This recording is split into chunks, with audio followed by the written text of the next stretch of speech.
Hi everyone, welcome back to my channel. My name is Yana and I'm one of the registered nurses here in Queensland. I do provide some cool content about nursing on my channel since the day when I was a student until the present moment when I'm working as a registered nurse. In today's video I thought I will talk about things that they don't mention about nursing when it comes to pursuing this career. I mean, every profession, put it that way, has some negative sides and some positive sides in it, okay? But I think when you're doing your research about becoming a nurse, you need to look at both. So in today's video we're going to talk about kind of like negative sides about nursing, and then in the next video I want to highlight some positive aspects of this profession. So I have a list here that I have created yesterday evening. This list is according to my time of being a nursing student up until the present moment. So I will be sharing with you my own experience throughout the whole journey of my studies and career in nursing, so that you could know what I know now about nursing field. Okay, so the first thing is shift work. Okay, when you become a nurse, whether you are enrolled nurse or a registered nurse, you will be working shifts. Okay, shifts, it means you will be having your morning shifts, your afternoon shifts, and also your night shifts. If you're working for Queensland Health like I do in a medical, a surgical ward, ICU, ED, you will have a variety of different shifts, and those shifts will be changing throughout the week and throughout the months, because you will have a new roster every new month. So you will never be working the same days every single month, because your roster will be always rotating, which also means that you will be working on a weekends and you will be working on a public holidays, which is sometimes sucks, because when all your family members and your friends will be staying at home celebrating or having fun, you will need to go to work. Okay, there are places where you can work fixed hours and fixed days, like for example if you're working for a GP clinic, or if you're working in a outpatient clinic, or if you're working in a health hub, or let's say some even aged cares. If you can make an agreement with the management to only do morning shifts only from Monday to Friday, then fine, they can do it for you. But the majority of places where I have worked and working now would have a rotating rosters. Okay, so get ready to wake up early, get ready to come home late, and get ready to leave home at 10 o'clock at night to go for your night shift. Then the second aspect is we are always short staff, and this is a very big downside to nursing and healthcare in general. We are short staff in carers, we are short staff in nurses, and it's really bad on a day when you have a high load patients and you became a short staff. Okay, because sometimes people can call sick literally an hour before shift, and I have done that before, when you wake up sick and you kind of like not expecting that, or maybe you had some mild symptoms yesterday on your day off, and then you didn't know how you would go in the morning and ended up waking up sick. And usually people wake up about an hour and a half before the shift, so this is the time when you will be calling and saying that you need to take time off. And a lot of times the hospitals or the agencies cannot replace you in such a short notice, so the rest of the staff will be working short on the floor today, and this is very hard. At times you will be short on night shifts. So on my ward I have a lot of patients, 6 to 1, means 6 patients to 1 nurse. If we are short, I will be having 7 patients. If let's say 2 or 3 patients of those 7 are heavy load patients, not sleeping, having sundowns, walking, whatever, on a lot of IVs, become symptomatic if they have infections, for example, or just declining in general, you have another people in consideration to look after, and it's very hard because the other nurses have their loads as well. So shortage of staff in nursing now this year and in the past couple of years have been really bad, and especially that has worsened since the time when COVID hit and the vaccinations became compulsory and a lot of nurses needed to leave. Well, they didn't need to leave the workforce, but they have chosen to leave the workforce because they were not given choice to whether have the vaccination or not. So I think it was like about 20 or 25% of nurses actually left the nursing jobs. So that's a downside of it. It doesn't happen every day, but just be prepared and know that this is the reality. And if you come one day to your shift and they will tell you that you are short-staffed, just tighten it up, tie up your belt and work through your shift. Okay, so the other thing that unfortunately happens on a workforce in healthcare is bitchy nurses. And I know that a lot of people don't want to talk about it online on a social media openly like that for the privacy reasons. They don't want to share the stories, but this happens. And this can happen to anyone. This can happen to AANs, to ENs, to registered nurses, and even between the management staff, okay? There are bullies at work and they can bully you in different ways. It could be silent bullying, it can be verbal bullying, or even like when they look at you in a weird way and you notice that this is happening again and again and make you feel uncomfortable. Unfortunately, we can't get rid of these people. They can't be fired as well. What the management do if you complain about someone like this acting towards you, they will do some debriefing, they will send them for some training to improve their approach with the colleagues and stuff, to remind them how it should be done, about professionalism, things like that. But they're not necessarily going to fire them.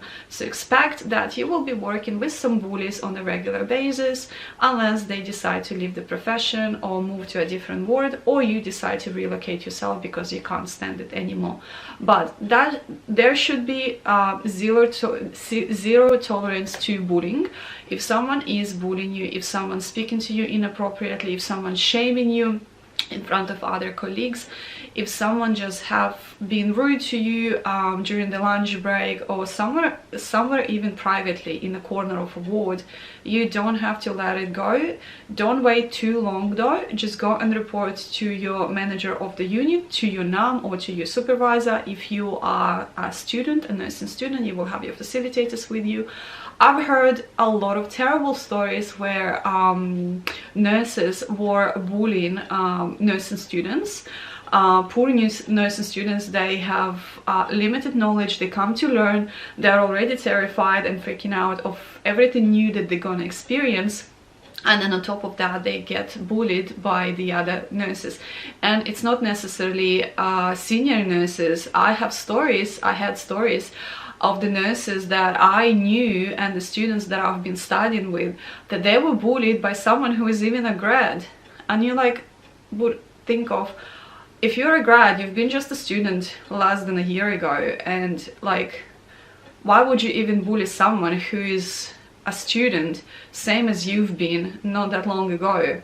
But anyway, there is not any excuse should be given to someone who is bullying you, someone who is acting bitchy with you, because this is not how it should be done at any workforce, not just in healthcare.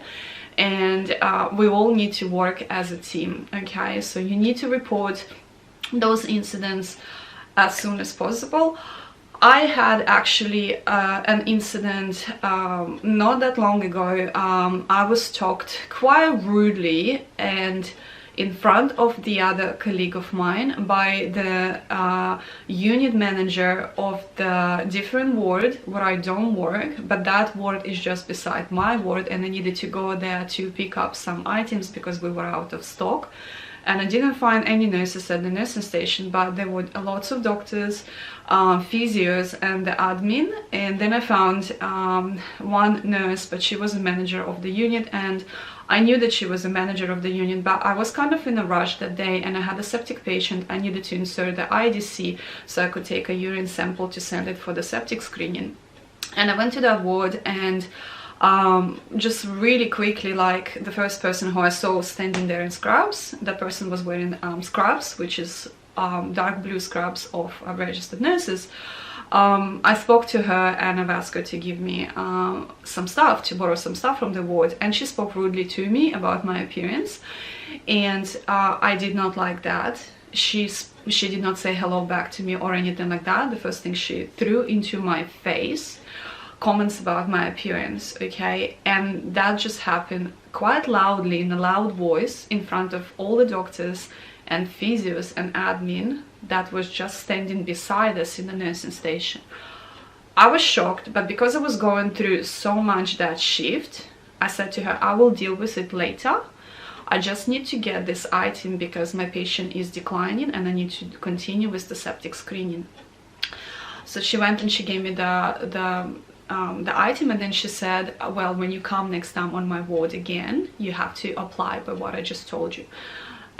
So I went right away after I finished with my patient to my NUM, and I told him what happened, and he said to me that that nurse, that manager of the unit, has bullied multiple nurses, including our admin from my ward, and she has been reported. It's not the first time. Yet that person still works there. As I said, bullies don't get fired unless it's something really, really bad and serious happening. Yet she still works there and she continues to bully other people.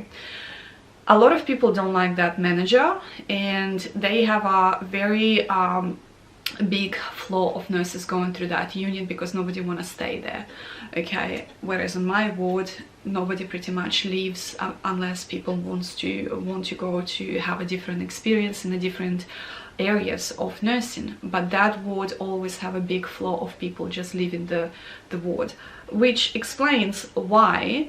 So this is just a recent example that has happened to me, and as you can see, the first thing I've done, I have talked to my NUM right away about that situation. I did not speak rude to the person because I don't think that you have to lower yourself to the level of bullies and answer them in a rude way, the way they talk to you. You have a choice to actually turn away and walk away, and you don't have to continue the conversation, or you can say something like, I don't like the way you talk to me. If you want to address something about my appearance or the way I perform my job, speak to me in private or go speak to my NUM. And after that, just end the conversation on that and walk away, okay? If they want to report you for walking away, that's their business. If they want to do that, you haven't done anything wrong by talking back to them. They were actually unprofessional with you by, let's say, shaming you in front of other colleagues, what happened to me, or speaking to you rude or whatever, okay? So there are ways that you can take and implement in your nursing job so that you won't get bullied that much. And you know what, when the bullies see you actually standing up for yourself, they leave you and they go and find someone else who is weaker, okay? But standing up for yourself, it doesn't mean to speak to them rude back, as I said, okay? Just do it in a professional way. So that's that. The next point is going late for your unpaid breaks, which is your morning tea if you're working on a morning shift, and your lunch. If you're working on afternoon shift, you still have 2 breaks, which is your 20 minutes break, call it whatever, snack break, whatever, and then your actual dinner break, which is 30 minutes. A lot of times, from the busy loads that we have as nurses and being short-staffed as well, we do go on breaks late. Happened to me so many times. Instead of my break going between 6 p.m. if I'm working an afternoon shift, or 6:30, so me and my other partner nurse could finish our breaks by 7, because from 7 you have to start your OBS round, and then you have to do your 8 o'clock medication starting from 7 as well. We sometimes go to the breaks after we do the OBS and after we do the medication round. And medication round, depending on how difficult your patients are, may end up at 8:30 or nearly 9 o'clock at night. And then you're finishing your shift at 10:45. You need to make sure that you've done your BGLs at 9 o'clock. You need to make sure that you have done your progress notes. And sometimes you do have another lot of IV antibiotics to be given to the patients at 10 o'clock, which you will need to start at 9:30. So you need to take all of that in consideration. And a lot of times we as nurses go to the breaks late, or don't go to breaks at all, which happens a lot on morning shifts, especially when you work Monday, Tuesday, Wednesday. Those ones are the most busiest days of the week. I don't know why, but always a lot of shit happens during those 3 days, and like the whole ward just changes into a total chaos. And a lot of times I have been missing my breaks, or missing one break and having only lunch break. Sometimes I would even go on my break at 2 o'clock, 2 p.m, making sure that I have done all my progress notes, my 2 o'clock medication, and then I literally would go to have my lunch from 2 to 30, and then at 2:30 I would go back on the ward to give the handover and then go home. So it's like, this is the downside about working in such a hectic profession, of not being able to eat in time. And the other aspect coming out from this one, you don't have sometimes time to go when your bladder is full and you need to wee, okay? So you will be holding yourself, and there is a saying that the nurses say that the nurse's bladder is the strongest, made of metal, made of steel. But seriously, it's not a really good thing for your body in the long run if you're holding your urine for such a long time, keeping your bladder full and not going to toilet when your body needs to release that fluid. So a lot of times we don't pee when we need to pee, okay? So that's another point to consider. But always try your best to find time to go on your breaks, because also remember that your breaks are unpaid, okay? So you don't get money for that half an hour and 20 minutes. So it's in total 50 minutes of your time. It's nearly an hour of your work is not paid to you, okay? So just keep that in mind and do your best to find time to eat and to find time to pee, okay? Then the next point is seeing death of patients and prepping the bodies, okay? So we have a lot of patients who came for diagnosis for one condition, and then during the assessments and different testing got news that they have a cancer. Sometimes it could be already metastasized cancer as well. So those news are brought to them by doctors. We as nurses don't give them this news, but once the doctor has given the news to the patient, then we as nurses have to deal with the patient being in a state of mind of sadness, depression, anxiety. Because can you imagine, you came with the flu or something, or pneumonia, but then they started to discover and do assessments on you and found that you have, let's say, like a lung cancer because you were smoking on the top of that for years. And that's a big shock for many people, news like that. So you as a nurse have to deal with those patients, provide reassurance and emotional support to them and to their families, because you are there more than the doctors with the patients. They literally come to check on them, you know, talk to them for 5 minutes max, and then they leave. But you actually looking after that patient the whole 8-hour shift. Then we also have deaths of the patients. Again, sometimes we have patients who come to us really sick, septic, and then they have other comorbidities and other health conditions that contribute to their decline, and they end up dying. So you might have a patient who was not saved during a med call. This happens a lot to the elderly people who have heart conditions, came for example with pneumonia, and just we couldn't do anything because it wasn't reversible. They had infection on top of it as well, you know, whatever, and the patient died, okay? So you might have someone just dying on your shift while you're still continuing your shift. Okay, so then the family comes, you will need to talk to the family. You're not obligated, but it's your patient, and providing some support and some emotional reassurance to them would be nice. And then also you have to prep the body to be taken down to the morgue. My hospital, we do have morgue downstairs, so we usually give a couple of hours to the family to come and stay with the patient and just say goodbye, debrief, sit together. We also need to wait for the family to arrive, so that usually takes time depending how far they live from the hospital where their loved one is or was. and then you need to give an hour or two for them to stay with the patient. So usually we do the prep of the body before the family comes. If it happened that the family was already there and they were kind of like expecting for their parent or the loved one, whoever that is, to pass away, so they were spending a couple of hours every day making sure that they actually don't miss that moment and be there with the person to make it easier for that person. So you might just ask family to leave the room while you're prepping the body, then giving them some time extra, or the time before you prep the body. It depends how you're gonna manage your shift during such a situation. So yeah, if you don't feel comfortable by prepping the body, and prepping the body, I mean washing the body, changing the body, taking all the devices like your catheters, your IVCs, your PICC lines, your any draining devices or anything like that, you need to take it all out. You need to change the continent aids, you need to dress the body again in a gown, clean all the bed sheets, and then we need to put the body in a bag, okay, and send it down. So this is something to consider if you feel scared, if you feel uncomfortable, or whatever. Look, it doesn't mean that you're going to leave the profession because of this, because you don't know how you're going to feel until you face such a situation. But if you feel uncomfortable, you can always ask someone on the floor to come and help you out, and maybe you step out and the other person comes and does that.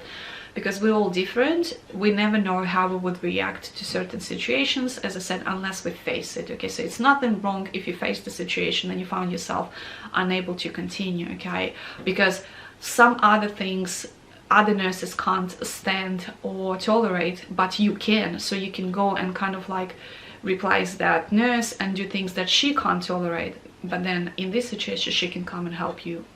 You know what I mean? It's always a teamwork.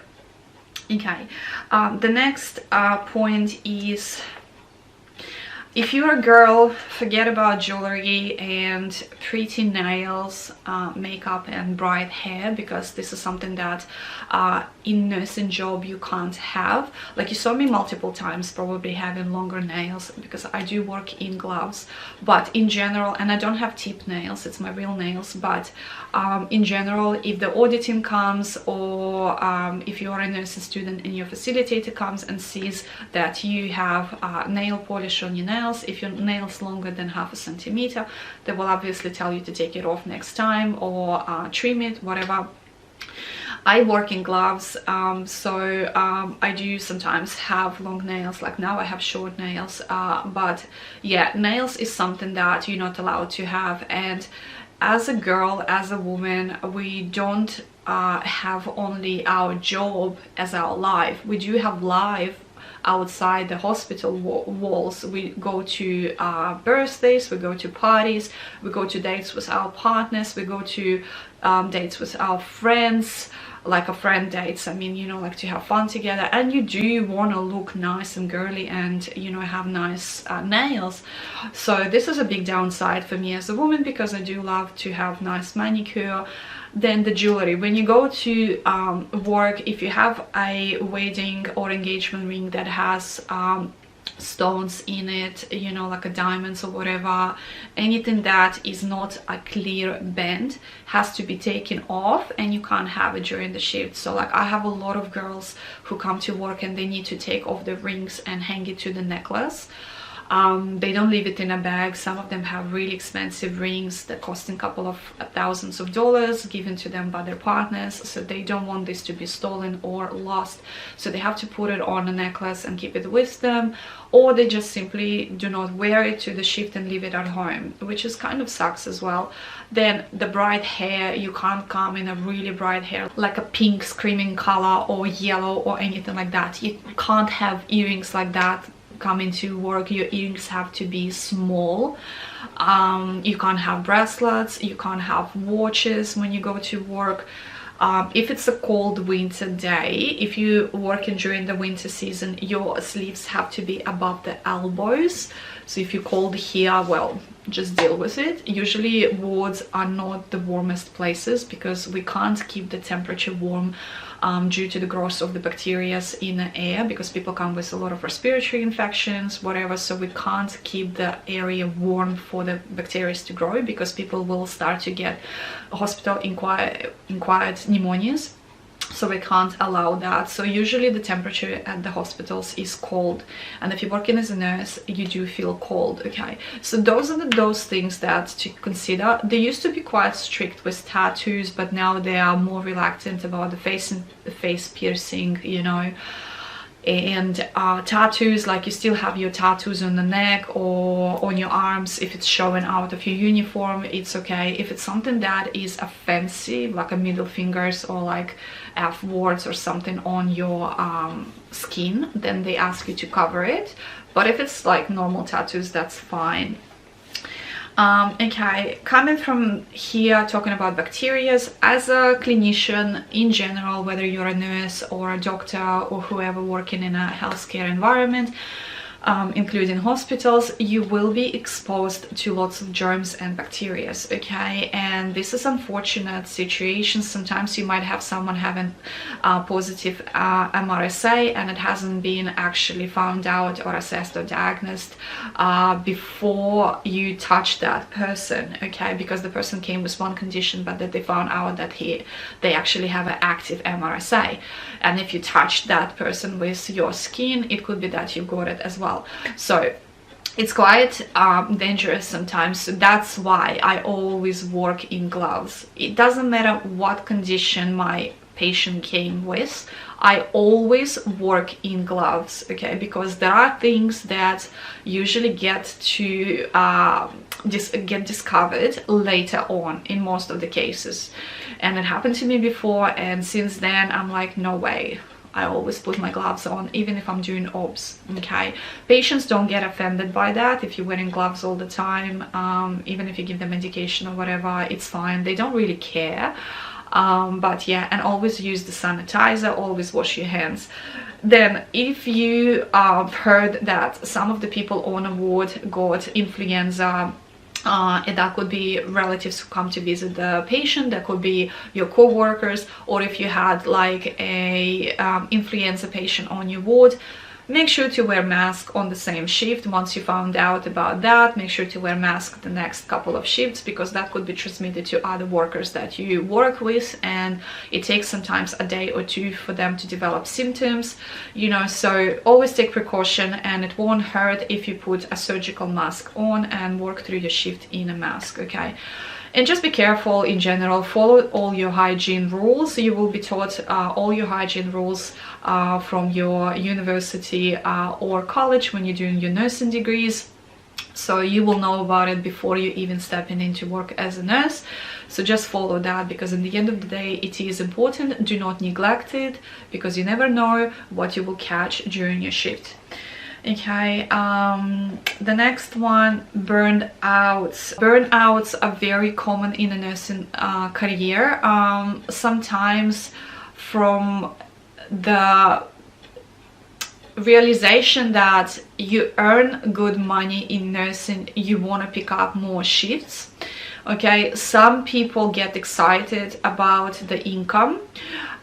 They go and pick up more shifts on the weekends, because, for example, in Queensland Health, we have 100% penalty rate on Sundays, which means you are earning double. So if your usual, let's say, earnings throughout normal day is $350 for morning shift or whatever, on Sunday you will have double of that. Okay, Saturday goes 50%, and then you also have your night loads. So you will find that people who've been rostered to work during Monday to Friday hours, you know, and they've done, let's say, 4 shifts during that time, and then they found out that a Sunday shift actually became available because someone called sick, or Saturday, so they have picked up an extra shift or 2, forgetting or not realizing that the next week they will need to come back to their normal shifts again. So they have put a load for themselves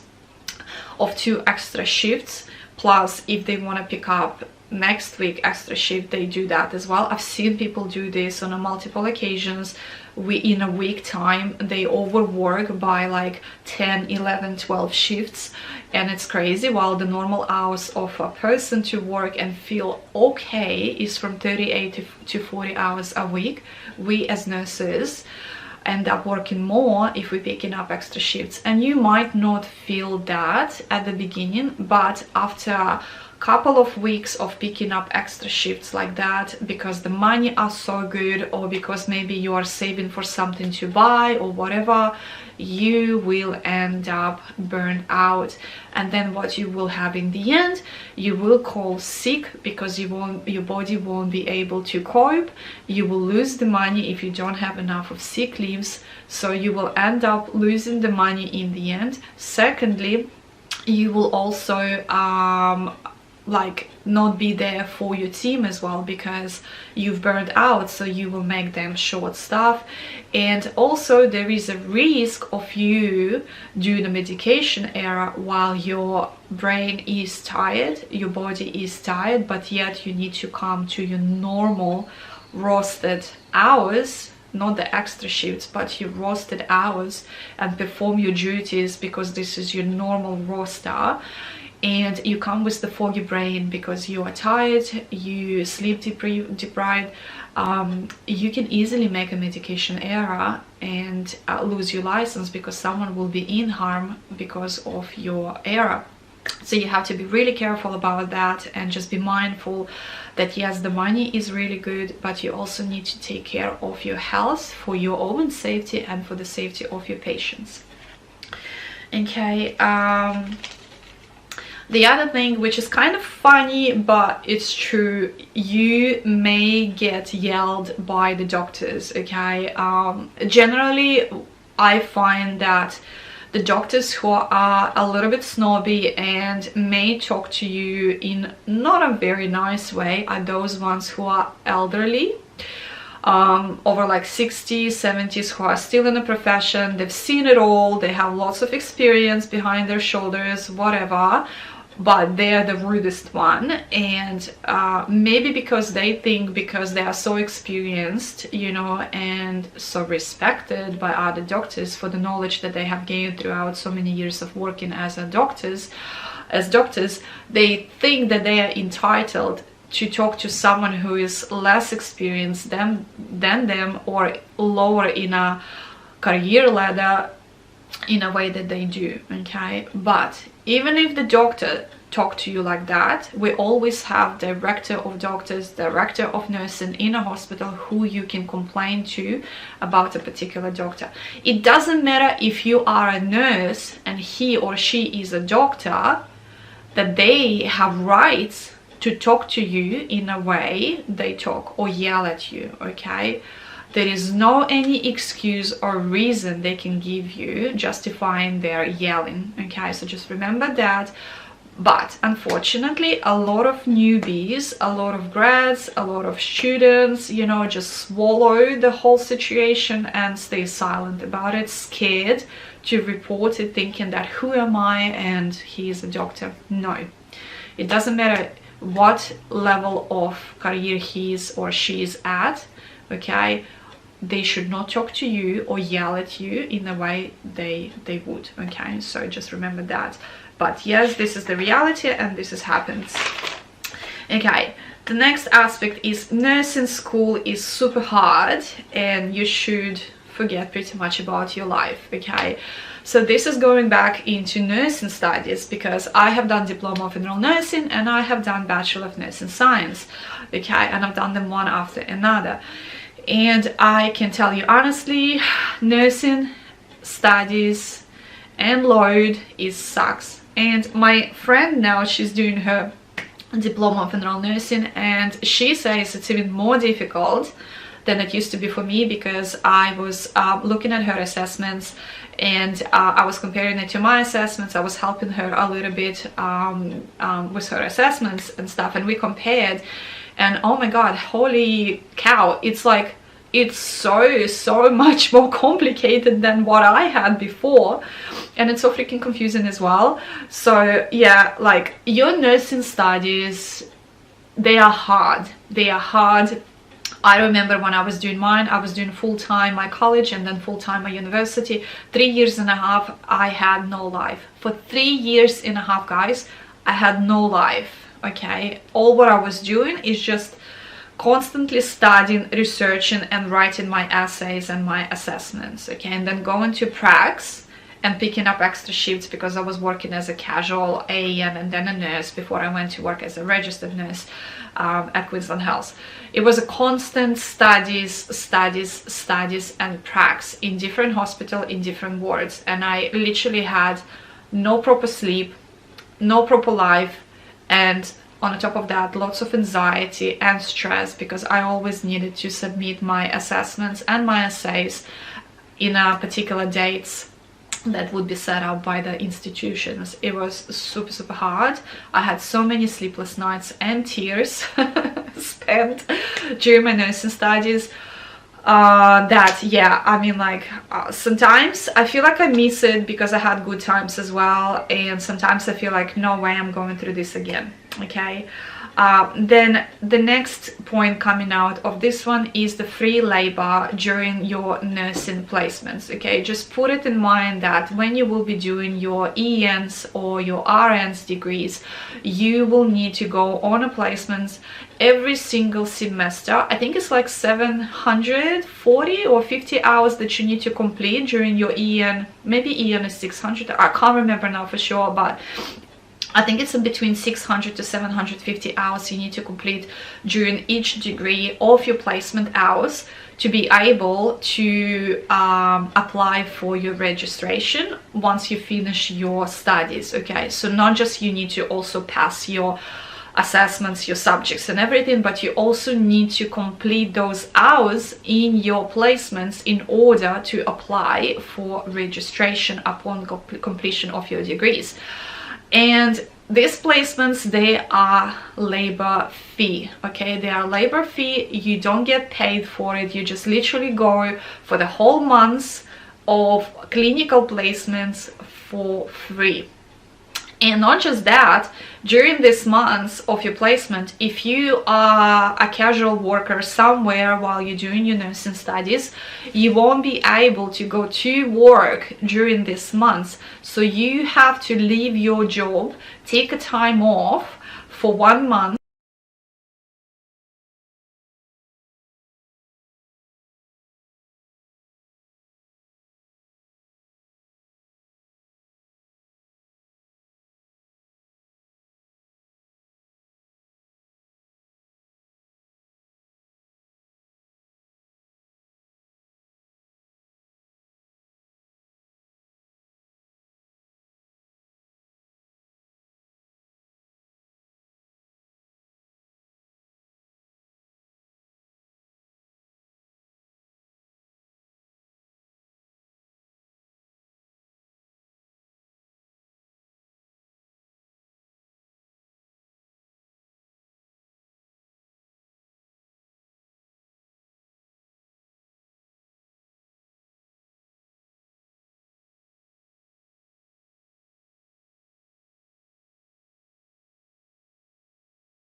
The other aspect is For some people, it is hard to deal with bodily fluids. By bodily fluids, I mean blood, vomiting, sputum, wee, poo if it's loose, any type of discharge from the wounds, any type of drain liquids from your abdomen, from your lungs, whatever, even if it goes in a drain container that you don't necessarily access to, but still looking at it might be difficult as well. So you might not know how you will feel about it unless you're exposed to it. This could happen while you are a student, and that would be great if you do have exposure to that during your placements, because you can then analyze how you feel about it. Can you tolerate it? Is it okay for you? Do you feel like you're vomiting and you can't just even look at it or smell it and you have to walk away of the room? Does this mean that you can't continue this profession because it's something that is very, very hard for you? Or do you think you might try again and reconsider, and maybe you can get used to it and develop tolerance? We all are different. Some people can't stand blood. When they see blood, they feel like lightheaded and they might faint. You never know this until you go and you try. Some people can't give needles, some people can't see needles, and as a nurse you will be given injections a lot. It would be subcuts, intramuscular injections and things like that. So yeah, it's something to consider. Maybe try to remember how you have reacted when you saw your friend bleeding, or anyone else in your life you came across. Were you okay? Did you feel dizzy or whatever? Are you okay with needles? You know, I think as moms, when we have babies, you know, we go through changing nappies, so you do get exposed to poo and wee and vomiting from the child. If you feel like you are okay, that's fine. You might have a tolerance to that if you see it from your patient who is a stranger, or you might not, because maybe your child's poo and wee is different to the patient's one, and you won't be able to tolerate someone else's who is nobody. He's not like a blood relative to you, and your perspective will be completely different. So just consider that as well, because for some people, when I used to be a student, I had a girl working with me. It was a massive turn down point for her. She needed to leave in her first semester, where we went to practice at aged care. She couldn't deal with poo and wee and smell from the wounds, and she was like, no, it's not for me, and she left. She didn't even complete her placement, and that was fair enough. I mean, like, it's better probably to see and realize that in the beginning of your studies, rather than complete the whole degree, be liable to pay it back, and or go to the profession and then realize that it's not my thing after doing the whole hard work, you know, and then applying for the jobs and stuff like that. So it's better to find it in the beginning and walk away if it's something that is not for you. Okay, remembering meds. Okay, a lot of meds and classes and everything, IVs, orals, topical, injectables, whatever, will be thrown at you during your studies and during your actual work when you graduate and get your license. The amount of medication types, names, and the routes that you give it is massive, and sometimes you might feel overwhelmed by thinking that you will never memorize them, you will never know what you're giving, you will never like remember it or whatever, because it's so many of them. Okay, this is just only frustrating in the beginning, and it might be a down point to some of you thinking that you're not safe enough to continue because you can't remember particular medication, while your school classmate remembered already 5 and you can't remember even 2. You know, you might feel like you're like a dummy or something. But look, it's all about practice, because when you are a student, it's really hard to keep all the medication in your mind and remember them, because you only literally go to your placement once a semester. You just go once every semester, and then you go back again to your life, to your classes, to your other job if you're doing another job while you're studying. And of course you will forget what you've been given at the hospital. You forget what the metformin is and what it is for. You will forget what haloperidol is, you know, and what it was used for. And that's fine, because the medication knowledge and remembering skills, they only come to you when you practice day to day, in a day-to-day practice, okay? When you start working as a nurse, they won't expect you to know all medications, okay?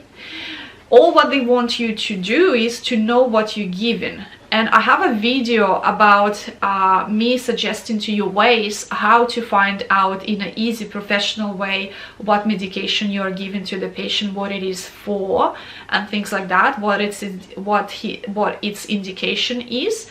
So I will link that video for you guys in the description box below. But they want you to be safe and be able to research and know how to find what the medication is, what it is for, before you give it to the patient, okay? And by doing that, from day-to-day practice, you will start to remember medication and keep them in your mind, in your memory, knowing them in the future what they are for, okay? It just needs practice and time. But yes, in the beginning it will be a big overwhelming down point to many, including me. It will make you feel like you are stupid. It will make you feel like you are less than the other college mates who remembered maybe more medications that you did, okay? But don't let that to bring you down, because as I said, practice makes wonderful changes.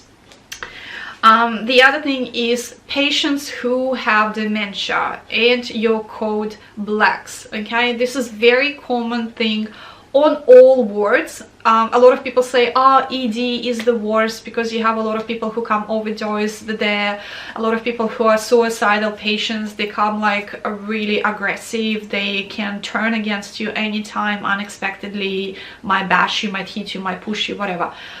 But if you're working in a surgical ward, in a medical ward, not in ED, it doesn't give you 100% safety that won't happen to you, okay? Because we do have a lot of patients who become aggressive during the night time and evening time, and that would be your patients who have dementia. Okay, under umbrella of dementia, you have different conditions. You have deliriums there, you have schizophrenia, you have delirium that is based on UTIs, on dehydration, and this happens a lot to elderly people, because if they have dementia, they forget to drink, they forget to eat, they forget to look after themselves, so they develop UTIs, which can give you this kind of like behaviors. They can be agitated, they can be aggressive because they have pain, but they can't verbalize it to you because they have dementia. Then you will have your patients who are in pain as well, and that could be again your dementia patient, because they can't tell you that they are in pain. Instead, they will be acting aggressively towards you.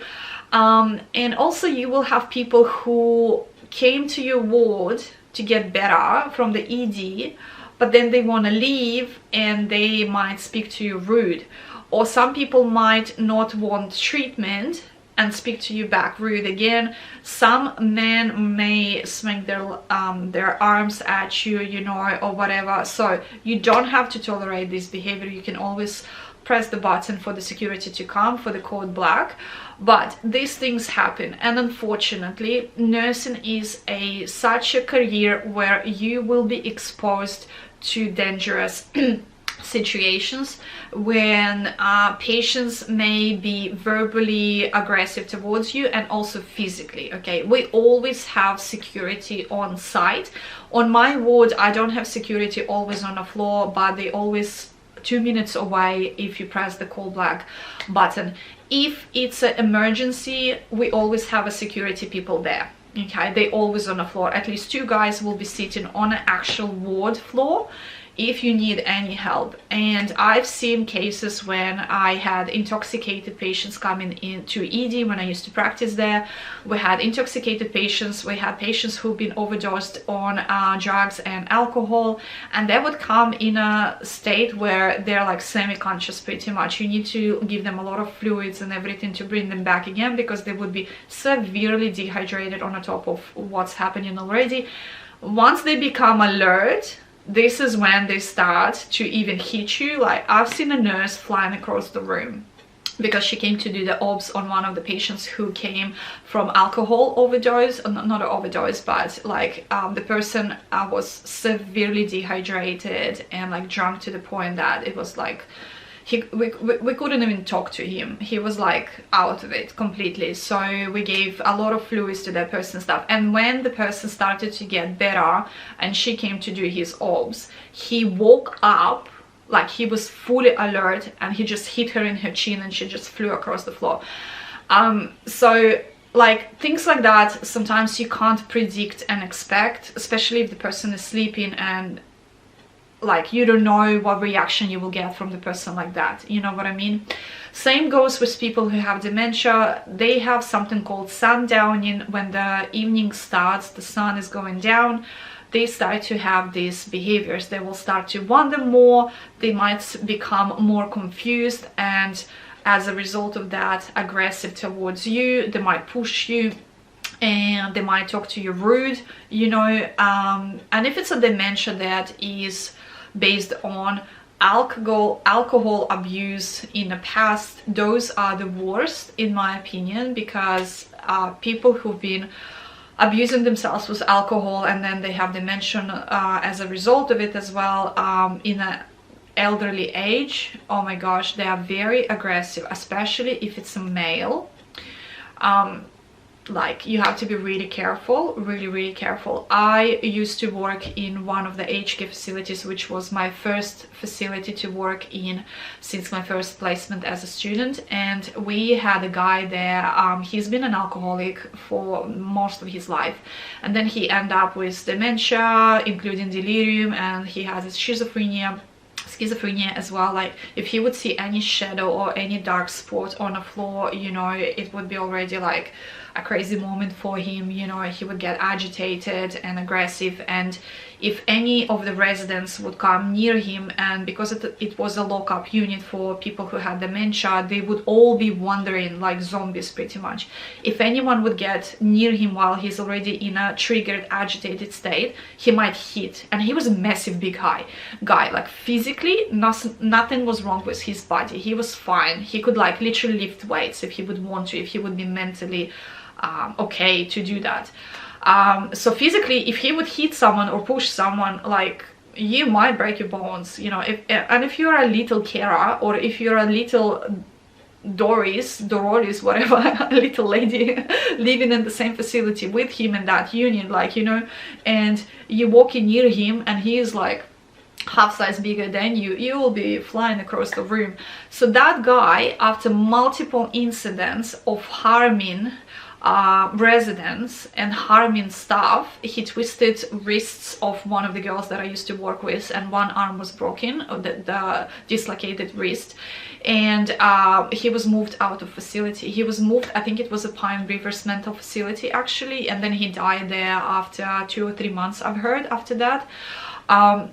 But yeah, we tolerated that person for such a long time. We needed to consult with his family on multiple occasions, presenting to them the danger of him being in this facility, to the point that we couldn't control it anymore. We couldn't deal with it because he was the only one, you know, presenting danger to so many residents, you know, one against nearly 25 other residents, plus the staff who were essential to the facility to work at, you know, and do the job. You know, we could not lose the staff anymore from the physical injuries that he was doing to them. So yeah, we needed to move him, and then he passed away. So that's the down point of just a danger that you might be exposed to, but there are ways to cope with it. As I said, there is a security on site, code black. You can always walk away and not to treat someone who is verbally abusive to you, or you might see that there is a risk of the person physically harming you. You don't have to get near that person. You can also always ask wardies if someone is sexually inappropriate towards you and you need to do the pad change or whatever. You can always ask a male nurse and the male wardy to come and help you, male AN as well to come and help you, so you don't have to be even on the side of the patient when you turn in them, so the arms are not actually reaching your body, you're always from the back. So there are ways how to manipulate around those situations, but you just need to know that something like this does exist in nursing. It's not a fake stories. A lot of people get actually hurt, so you just need to be careful. I think that was the last point that I wanted to discuss with you guys. I think it was the last point. I mean, like, there are many different things that you might talk about when it comes to negative aspects of this profession, and I think it's fair enough to actually know them and talk about them, because for some people, some of these aspects may become a turning down point, not to continue this profession or not to go into it in the first place. Okay, so in this video, as I said, I was talking to you about negative aspects of nursing profession, but in the next video I want to make for you a list of positive qualities and positive aspects of being a nurse, because if everything would be that bad and it would be no solution to things, I don't think we would have as many nurses as we have these days.